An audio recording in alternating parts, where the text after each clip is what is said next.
Today we're going to be reviewing Catcher in the Rye by J.D. Salinger. All the while we build ourselves a general store and a drugstore here on the book club series. I finally made a shulker box, which is a blessing, but we have all of the materials we're going to use today, so let's just jump right into it. So originally when I was planning this episode, I was definitely considering doing an analysis of this book, but I feel like there's way too many of those out on the internet, so I'm not going to do one today. My basic analysis of this book is that the book is about how growing up sucks. And I mean, that's like the central point to it, right? Growing up sucks. Holden Caulfield has to deal with growing up, and it sucks, and he doesn't like it. And my general reason for believing this is I've got 3 points to why I think this book is about growing up sucks. Or really, I know that the book is about how growing up sucks. So there's like 3 reasonings I have for why I believe this is the case. My first point is that Holden is constantly talking about how adults are all phony, and they're not really genuine people. They all have some like phony instinct to them. And I think if you're trying to portray something as bad, calling it phony is a good idea. So that's one piece of evidence as to why this book is about how growing up sucks, right? The end product of growing up is becoming an adult, and Holden does not like that at all. Another reason why I think this book is talking about why growing up sucks is that there's a whole theme throughout the book about loss of innocence, right? We see the borderline sexual assault attack on Holden by Mr. Antolini. It's up for interpretation, obviously, but if you're on my team, you think that is not good. But there's other things to it too, right? There's the sexualization of characters, I guess. For Holden, the character Jane has always been this like childhood friend and figure that he goes and plays checkers with, and kind of just grew up in an abusive family, and he's, just like viewing her that way. But then it throws him for an absolute loop when Stradlater, his roommate at Pensy in the first few chapters of the book, when that guy decides to go out with Jane, because Holden knows that he sleeps with every girl he takes on a date. So it throws Holden for a loop, like, I've known this kid since I was a kid myself, and like now you're just sleeping with them like they're nothing. That's like kind of weird. It kind of reminds me about this Instagram post I saw the other day. I'd call it an Instagram post, but it's really just a screenshot of a tweet, I think. But the general idea to it was that, isn't it like kind of weird how we can all remember sitting by people in like kindergarten, and then now looking at them today, like they might be in jail, or there might be a drug dealer, or they've got kids now. It's just like a weird concept growing up. But there's like a loss of innocence, right? These kids that we wouldn't be thinking about, like, oh, you're going to have a kid, or oh, you're going to be a drug dealer one day, right? There's that loss of innocence where you realize the relationships you have as a kid are going to go away. And people are going to grow up, and they're going to mature, and they're going to be doing things that would be unsavory for a child. And it's going to happen, and it's inevitable, and there's no stopping it. And there's that undertone of loss of innocence throughout the entire book, right? Because we have Holden talking about where did the ducks go when the lake freezes over. And that's symbolic, right, of Holden saying like, well, where did the ducks go when they have to grow up? When life gets too hard and they have to grow up, and like, there's that one taxi driver that's all like, oh, the lake feeds the ducks. But in reality, the ducks fly away. They have to go and figure this stuff out on their own. And that's part of the problem that Holden is trying to discover, is just how to deal with growing up and how to deal with this loss of innocence. And the last reason I have for thinking that this book is about why growing up sucks is there's also a undertone, not really an undertone. I keep using that word. I don't even know what it means. But there's this underlying nature of the book that talks about how like Holden doesn't want to grow up, but at the same time, he's got a strong desire to grow up, right? He's going and trying to get prostitutes. He's talking about sleeping with these dates he has. So you can't do that stuff as a kid, right? That's adult behavior. So the problem we see here is that as you grow up, you want to go and do adult activities, but you can't because you're a kid. You have to grow up to do adult activities. So growing up sucks because you have to realize that, the enjoyments of your childhood have to go away in order for you to enjoy the enjoyments of adulthood. So that's a quick little summary, I guess, of the analysis I was gonna do. I was trying to blend it in with Minecraft and be like, oh, as you grow up, you gotta stop playing Minecraft, blah, blah, blah. I couldn't really get that to work, though. So that's why I'm just doing a quick little analysis. So if you wanted my opinion on what the argument of the book is, that's what it is. I'll probably flesh this out more in the future with other books. It's just kind of hard to do with Catcher in the Rye. I'm a lot more used to writing about what the argument is for nonfiction books. It's a lot more difficult to do with fiction books, but perhaps it's important to someone to know, like, why is this book important? Why are we learning about this in high school? And I think the reason to that is just this is a very good book to explain why growing up sucks and just not really how to deal with it, but more, I guess, how one can live through those experiences. And it's, yeah, I don't really know how to word it, but I think this book is an important book. What sucks about it is it's kind of difficult to comprehend at such a young age. It's got a bunch of things to it that you just don't understand until you're an adult. And I think that's a perfect segue into my review of the book. So let's get started on that portion of the video, finally, right? Finally getting to the title. To tell you the truth, I really like this book. And I kind of liked it in high school, but now it's just a vastly different experience than what I got in high school.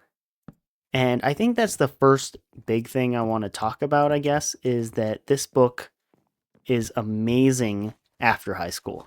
I'm not exactly sure how to describe it, but there's just something different about it as a kid versus being an adult. And I think it's just got to do with understanding more about life. I don't know, it's kind of hard to describe. It's a really cool thing that this book is able to do that, because I've read a lot of books that I read back in high school, and this is the only book that feels very different. And I'm not sure how to explain that, but if a book can do that, it's got to be a good book, right? It's got to be pretty good. So I highly recommend that if you haven't touched this book since high school, or you've grown up quite a bit since the last time you've read it, I think you should go read this book again. It is a wildly different experience than you remember. You can trust me on that. I don't know how to describe it, but there's something weird about this book that is just different. I don't know. I genuinely don't know how to describe it. You're going to have to just experience it yourself. I personally hated this book in high school only because of having to analyze like every single chapter. I've never understood that. I still don't understand that. I think English class is really pointless in high school because, like, what are you doing? When am I ever gonna talk about the symbolism of the green light and Gatsby? Like, it's pointless analysis.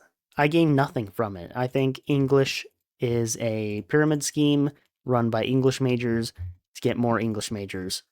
That's a topic for another video, though. But when you don't have to go through and like turn in a sheet of annotations for a book, you enjoy it a lot more. It's a much more rewarding experience to read a book. However, I guess the English teachers have succeeded with their schemes, because I do kind of enjoy the symbolism in this book, mostly because it's not like the Green Light and Gatsby.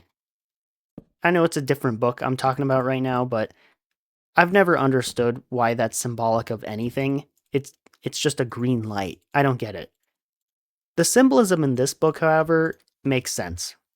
It's subtle enough that you don't notice it at first, maybe, but after a little bit of just like thinking, you're like, oh, that makes sense. That symbolizes that. And I think that's the perfect amount of symbolism in a book. I don't think a book should have more than that. So I'm very happy with the level of symbolism in this book. It doesn't go overboard, but it also gives you just enough to make you feel smart when you read the book.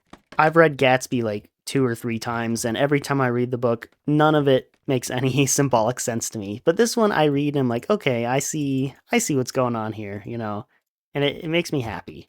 It's the perfect amount of symbolism.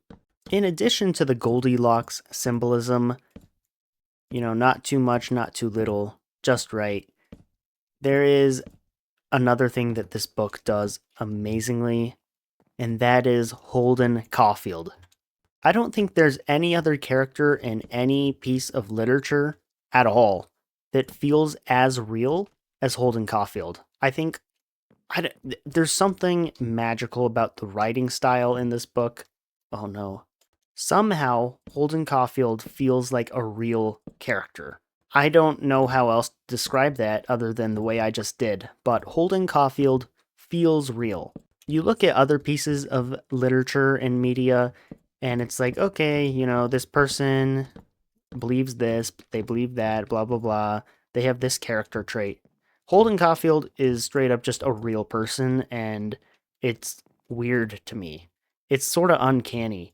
I think Holden is quite literally one of the best characters in all of fiction. And you might not, I don't mean that as like, oh, there's no other character that's cooler than Holden Caulfield, because there's a ton, right? I don't like Holden Caulfield that much, but he peels off of the page like no other. I know of 0 other books that have a character that feel that real. It's insane. And I've done some reading online saying that Holden Caulfield is basically just J.D. Salinger, who's the author.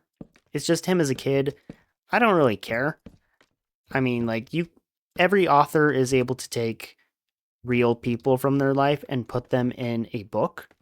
So I don't see why Holden being just like an autobiography of J.D. Salinger's own life would make Holden Caulfield such a real life character if it's not for just how well he's written, if that makes sense. You have to be good at writing characters in the first place, and there's something about Salinger's writing style that just makes Holden feel way more real than any other character. Like, going back to Great Gatsby, I hate this book, so I'm gonna keep using it as an example. I hope that you also hate Great Gatsby, because I hate Great Gatsby. I think it does not deserve to be a classic. Anyway, I mean, there are worse books, but I don't know. We'll get to that when we cover that on the book club eventually, because we're gonna have to at some point. But with the Great Gatsby, you have Gatsby, you have Nick, you have all these characters, and none of them feel like real people. They kind of feel like characters of real people, but they don't feel real. Holden Caulfield feels like a real person that actually existed and that I could go and talk to if I wanted to. He's perfect. Holden has flaws, obviously, but as a character that has been written in a book, Holden Caulfield is perfect. He has flaws. He is constantly a hypocrite. He's whiny, but he's also confident. Like, he's a walking contradiction, just like every single human is. And I don't think any author, in my experience, has done as well of a job with character development.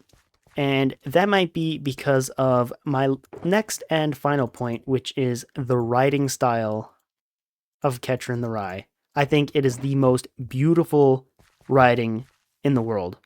No other book is able to do what The Catcher in the Rye does, and what that is making it seem like you're actually inside the thoughts of someone's head. I know that's mostly just the writing style of stream of consciousness, and this isn't really something specific to J.D. Salinger, but my goodness, is it good. It is insanely good. I think this book is technically in second person, because it's like he's writing to you. I don't really know if I have much else to say with this point. Oh no. Mostly because it's pretty self-explanatory, right? I like the writing style. Writing style good. It's, yeah, I don't, like, what else do I say? The writing style's good. I like it. It's good. Not much else to say other than that. But yeah, spoiler alert, I'm going to give this book a 10 out of 10 rating. We'll do the little book signing once I'm done with this building. But yeah, that's going to do it for the review, guys. I really like this book. If you're thinking about reading this book, you definitely should. And I built these slabs one too short. So the next book we're going to be reading is Atomic Habits by James Clear. That won't be next episode though, because I'm going to focus next episode on doing all of the interiors. We have a ton of buildings, all of which have 0 interior. So it's time we actually go and do that. So you can expect that for next episode whenever that comes out. It should be in like a week after this. Kind of busy during the holidays, just a tad, so we're going to be a little slow on the uploads these few days, I guess. But Atomic Habits, I've heard is a good book. I've actually never read Atomic Habits, so hopefully it's good. You know, I hope all books are good, but if we're going to read it, you know, we can hope it's good. But yeah, next episode will be entirely about interiors. And then in the future, we're not going to save up all the interiors to do in one episode. We're just going to do them in the episode we build the building. I think that's a way better system compared to whatever the heck this is, because it's not that good. We gotta finish buildings in one episode. No more of this. We make the build, but not everything else. Atomic Habits will also be a nice book to read as we start off the new year, because it's about building habits. And if you have a New Year's resolution, then boom, perfect. You get to learn about how to make a good routine or whatever. I'm kind of guessing because I've never read the book, right? But just how to make a good system so that you actually follow through on your New Year's resolution. And I'm honestly not too sure how much you guys are interested in this, but it's a little behind the scenes of what I'm thinking about the series in the future. So if you missed it when I talked about it in the other videos, we're going to be changing the amount of episodes per book. This way, it's a lot easier to jump into the series midway through. Because if I'm, you know, a new viewer and I click on a new book club video and it's like, hi, we're talking about Catcher in the Rye, chapters 19 through 22, you're going to be like, well, I don't know what happened in the last 19 chapters. I ain't going to watch that. So I'm going to try and limit that so it's like a 50% chance they click on a video that's harder to jump into. So we're going to finish Atomic Habits in 4 episodes total, including the review. So that'll be an interesting change of pace we'll get to try out. And I've also decided that I'm going to be putting the book cover in the thumbnail of the video. And this is mostly because my audience retention rate is pretty bad. And I think it's because my thumbnails and titles are too good, so people click on the video, they're like, wow, look at this cool build that Candle's built. And then they're like, hi, welcome to the book club. And they're like, ew, books? I don't like books. So I will be changing the thumbnails up a bit just to hopefully help out my analytics. Because if YouTube keeps seeing that people stop watching in the first 10 seconds, it's like 98% of people stop watching in the first 10 seconds. It's kind of crazy. So hopefully putting the book covers in the thumbnail will make it so people kind of know what to expect when they click on the video and they're not just bombarded with books if they don't like books. I'm also thinking of maybe putting out some shorts, those YouTube shorts. I hate shorts. They're such a black hole of time, but you know, it's basically free advertising. I can go in there and make commercials for this series, and people will be forced to watch them because the YouTube algorithm will promote the stuff. So I have no reason not to make shorts to just promote my content. I don't think it's gonna fill your guys' subscription feeds though if you're subscribed, so I wouldn't be worried about that. It's just a small little thing that I'm gonna be doing to hopefully bring more people that are interested in books and Minecraft here to the channel. So those are the major changes that will be coming to Book Club. We're going to do the interior video next time, and then we're going to jump right into Atomic Habits, which is going to be in the thumbnail of all of the Atomic Habits videos, which there should be 4 of because we're going to limit the amount of videos per book. But yeah, this is our build. We're going to be doing the interior next episode, obviously, because that's the interiors episode. I have finally decided. But this will be a general store, and we'll talk more about the interiors when we do it, obviously. And this is the drugstore, and I'm thinking of putting an XP farm in here, but I think it's a little small. I'll have to watch the tutorial again. But we just have one last thing to do this episode, so let's go ahead and get on with it. Oh, I made it. I'm out of ink sacs. Oh no, guys, this is a bad thing. Over the mountain and through the woods to kill a squid we go. Target acquired. That should be enough for us.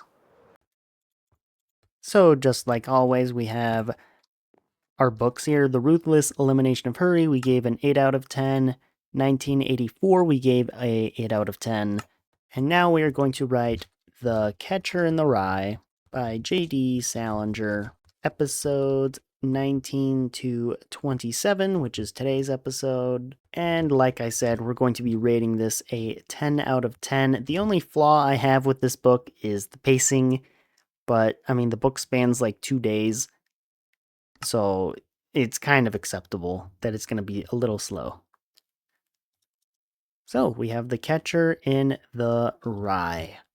Sign and close, our first 10 out of 10 book right here on the bookshelf, here on the book club. So yeah, thank you all for watching. Stay tuned for the next few videos we make, because that's going to be the interiors, and that should be a fun video. I'll have to find something to talk about. Got some cool new series coming soon, so stay tuned for that as well. But yeah, that's going to do it today. Thank you all for watching, and have a wonderful day. Happy New Year's to you if you're watching this on New Year's Eve or New Year's Day or whenever you're watching. Wish you all a great, fantastic 2025. So have a wonderful day.